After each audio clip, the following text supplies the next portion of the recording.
Mời con yêu rêu rêu, mời yêu hoa liên miên, mời yêu thanh niên, chịu tình nghĩa đời này.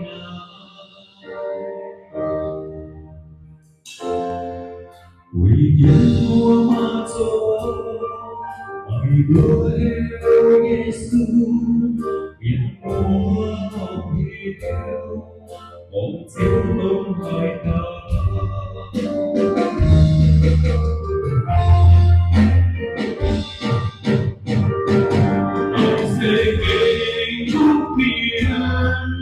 Một miền mai nắng chiều, người yêu chiều ai yêu thao múa, yêu dấu nhịp nhau, một chiều gây nhạc yêu chiều nhẹ chính em họ liền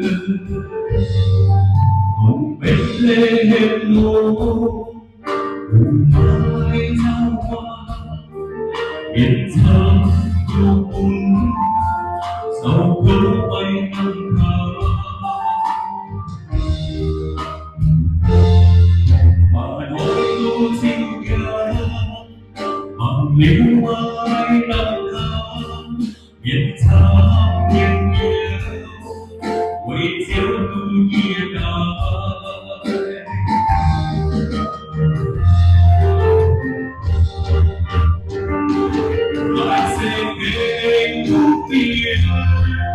Một miền mai nắng chiều, người yêu chiều ai yêu thao múa, yêu dấu nhịp nhau, cùng chiều nhịp nhau, yêu chiều nhẹ chính em họ liền.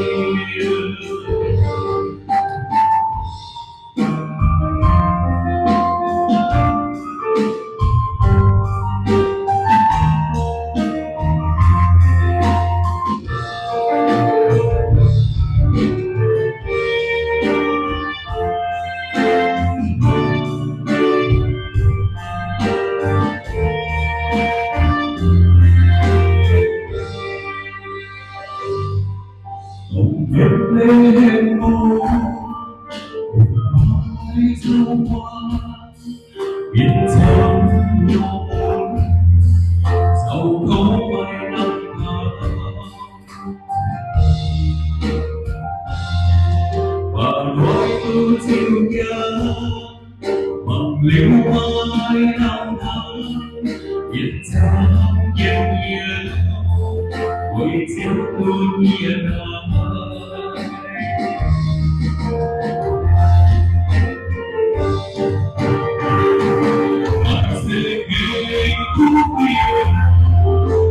Miền mai nắng chiều, người yêu chiều ai yêu thao múa, yêu dấu nhịp nhau, một chiều như nhau yêu chiều nhẹ chính em họ liền, yêu chiều nhẹ chính em.